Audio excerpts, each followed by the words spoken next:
Pernah kepikiran nggak sih, sebenarnya kerjaan seorang profesional keamanan cyber itu ngapain aja sih setiap hari?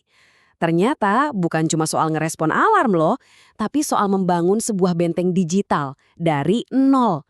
Yuk kita intip sehari dalam kehidupan mereka. Nah, kenalin nih namanya Alex. Dia ini arsitek keamanan jaringan.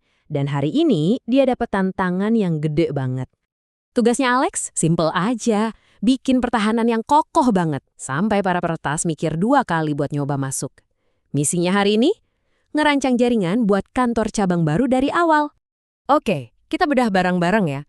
Misi Alex adalah merancang jaringan yang nggak cuma kencang dan bisa diandalin, tapi juga super aman sejak hari pertama. Setiap keputusan yang diambil bakal jadi satu lapisan pertahanan baru. Sama kayak bangunan, jaringan yang kuat itu butuh fondasi yang kokoh. Nah, di dunia jaringan, fondasinya itu macam-macam. Mulai dari yang kelihatan mata kayak kabel, sampai ke konsep-konsep abstrak yang jadi panduannya. Nih, contohnya ya. Bahkan sebelum mikirin firewall atau antivirus, Alex harus mikirin hal-hal sepele kayak kabel. Kabel Ethernet 1000 BST yang biasa kita pakai itu ada batasnya loh, maksimal 100 meter. Kalau lebih dari itu, sinyalnya bakal lemah dan koneksi jadi lelet. Detail-detail kecil kayak gini nih yang justru penting banget. Biar kerjanya teratur, Alex pakai panduan yang namanya model OSI. Anggap aja ini kayak resep masak 7 langkah yang jadi standar di dunia jaringan. Nah, buat pondasi ini, kita fokus ke lapisan 2 dan 3 dulu. Soalnya disitulah keputusan-keputusan kuncinya dibuat.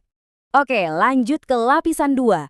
Ini tuh ibarat sidik jarinya setiap perangkat. Kenapa? Soalnya setiap laptop, HP, atau komputer di jaringan punya identitas unik yang nggak bisa diubah. Namanya alamat MAC. Alamat ini udah ditanam langsung dari pabriknya. Nah, kalau alamat MAC tadi itu kayak nama permanen, alamat IP di lapisan 3 ini lebih mirip alamat rumah sementara. Alamat ini bisa ganti-ganti. Disinilah tugasnya router. Dia yang pinter-pinter ngatur gimana caranya data kamu bisa nyampe ke tujuan di internet.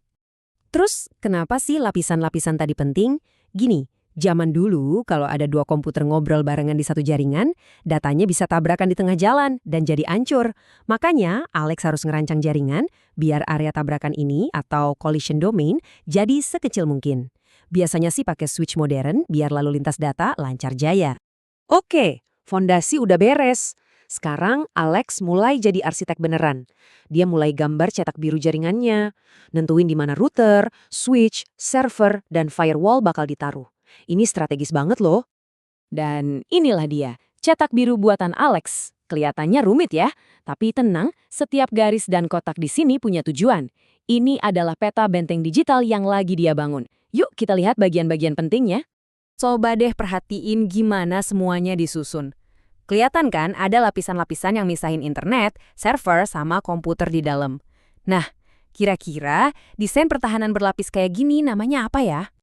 Ini namanya arsitektur firewall 3 tingkat. Lapis pertama, ya firewallnya itu sendiri. Lapis kedua, ada zona penyanggah yang namanya DMZ. Disinilah server-server publik ditaruh, kayak server web. Dan lapis ketiga, ini yang paling aman, adalah jaringan internal kita. Jadi, kalaupun penyerang berhasil jebol server web, mereka masih harus ngelewatin firewall sekali lagi buat nyampe ke data penting. Tapi coba lihat deh yang namanya VPN Concentrator itu. Fungsinya biar karyawan bisa kerja dari rumah. Praktis kan? Tapi ini kayak pedang bermata dua. Kalau Alex nggak hati-hati dan kasih akses penuh ke pengguna VPN, ini bisa jadi pintu belakang yang ngelewatin semua pertahanan canggih yang udah dia bangun. Bentengnya sih udah jadi. Tapi sekarang Alex harus ngamanin pesan-pesan yang dikirim di dalamnya. Soalnya data yang lagi jalan-jalan di jaringan itu rentan banget disadap. Makanya milih protokol yang benar itu krusial banget. Protokol jadul kayak FTP itu ngirim username, password, bahkan file dalam bentuk teks biasa. Siapapun bisa ngintip.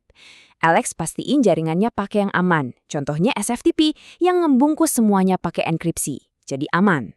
Nah, buat WiFi kantor, pilihannya udah jelas, standar-standar lama itu banyak celahnya. Yang paling baru dan paling aman itu WPA3. Ini ngasih perlindungan yang jauh lebih kuat dari serangan modern, jadi koneksi nirkabel di kantor bakal tetap aman dan private. Jangan lupain juga telepon dan video call, penting banget. Alex bakal wajibin penggunaan SGRP SIPIPS buat mulai panggilan dengan aman dan SRTP buat enkripsi suara dan videonya. Ini buat mencegah ada yang nguping pembicaraan. Jaringan modern itu nggak cuma ada di satu gedung. Alex harus mikir gimana caranya kantor ini bisa nyambung ke dunia luar, ke cloud, dan siap buat teknologi masa depan. Tentunya dengan cara yang aman dan efisien. Salah satu senjatanya adalah SDN, atau Software Defined Networking. Gampangnya gini, SDN ini misahin otak jaringan dari perangkat fisiknya. Ini bikin Alex bisa ngatur seluruh jaringan dari satu tempat aja. Jadi super fleksibel dan gampang di-manage. Terus, pas perusahaan butuh pakai layanan cloud, Alex nggak asal nyambungin gitu aja. Dia bikin yang namanya VPC, atau Virtual Private Cloud. Ini tuh kayak ngebangun gelembung pribadi yang aman di dalam pusat datanya penyedia cloud. Jadi, benteng digitalnya meruas sampai ke cloud. Terakhir, buat website perusahaan, Alex pakai yang namanya CDN. Ini pada dasarnya nyimpan salinan website di banyak server di seluruh dunia. Manfaatnya ada dua. Pertama, pengunjung bisa buka website lebih cepat. Kedua, websitenya jadi jauh lebih kebal sama serangan DDoS yang tujuannya bikin down. Oke, jadi cetak biru Alex udah jadi. Jaringannya dirancang biar aman, cepat, dan siap buat masa depan. Tapi, buat seorang pembela jaringan, tahap membangun ini baru awalnya aja. Perang yang sesungguhnya adalah pengawasan terus-menerus dan adaptasi tanpa henti. Alex udah ngamanin jaringan dari semua ancaman yang dia tahu hari ini. Bentengnya kokoh banget. Tapi pertanyaannya, gimana dengan ancaman yang belum dia tahu? Ancaman yang baru akan muncul besok.